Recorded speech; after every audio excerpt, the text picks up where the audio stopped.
আজ এই ভিডিওর মাধ্যমে আমরা ভিবিএ কোডিং ইউজ করে কিভাবে স্পেল নাম্বার অ্যাপ্লাই করতে পারি সেটাই এই ভিডিওতে শিখব। তো বন্ধুরা ভিডিওটা স্কিপ না করে এন্ড পর্যন্ত দেখুন। এখানে এই শীটের মধ্যে কিছু নাম্বার দেওয়া আছে। আমাদেরকে এই নাম্বারগুলোকে কনভার্ট করে ওয়ার্ডে আনতে হবে। তো এটার জন্য আমরা স্পেল নাম্বার ফর্মুলা অ্যাপ্লাই করি। কিন্তু সমস্যাটা হচ্ছে মাইক্রোসফট এক্সেলে স্পেল নাম্বার বলে কোনো ফর্মুলা ইনবিল্ট থাকে না।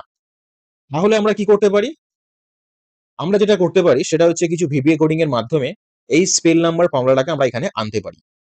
তো কিভাবে সেই স্পেল নাম্বার ফর্মুলাটাকে আনতে হয় চলুন আমরা এই ভিডিওতে শিখে নিই। সবার প্রথমে আমরা এই ডেভেলপার অপশনে আসব। ডেভেলপার অপশন থেকে এখানে দেখুন ভিজুয়াল বেসিস বলে একটা অপশন আছে, এটাতে আমরা ক্লিক করব। অথবা আমরা ক্লিক করতে পারি অল্ট F11। ক্লিক করার পরে এখানে দেখুন ইনসার্ট বলে একটা অপশন আছে, এই ইনসার্ট অপশনে আমরা ক্লিক করব। এখান থেকে দেখুন মডিউল বলে একটা অপশন আছে, এটাতে আমরা ক্লিক করে নেব। ক্লিক করার পরে আমাদের যে ভিবিএ কোডিংটা আছে সেটা এখানে পেস্ট করে দেব। এই ভিবিএ কোডিংটা আমার এই ভিডিওর ডেসক্রিপশনে আপনারা পেয়ে যাবেন। তাহলে আমরা এই ভিবিএ কোডিংটাকে পুরো সিলেক্ট করব।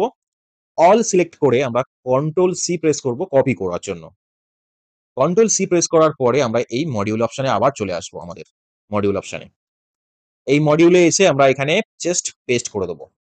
পেস্ট করার পরে আমাদের এখানে ভিবিএ কোডিংটা পেস্ট হয়ে গেছে। এবার জাস্ট আমরা এটাকে ক্লোজ করে দেব।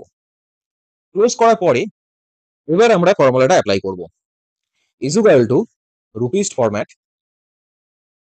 জাস্ট আমরা এই নাম্বারটাতে ক্লিক করব। ক্লিক করার পরে ব্র্যাকেট ক্লোজ করে এন্টার করার পরে দেখুন আমাদের এখানে আমাদের যে নাম্বারটা ছিল ওই নাম্বারটা কিন্তু অটোমেটিক এখানে ওয়ার্ডে কনভার্ট হয়ে গেছে। দেখে নিন।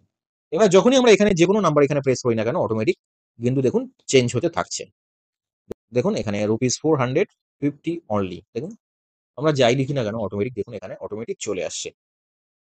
তো বন্ধুরা স্পেল নাম্বারের এই ভিডিওটা কেমন লাগলো অবশ্যই কমেন্ট করে জানাবেন। আর এই ধরনের আরো ইনফরমেটিভ ভিডিও পাওয়ার জন্য এই চ্যানেলটিকে অবশ্যই ফলো করে রাখবেন। থ্যাংক ইউ বন্ধুরা।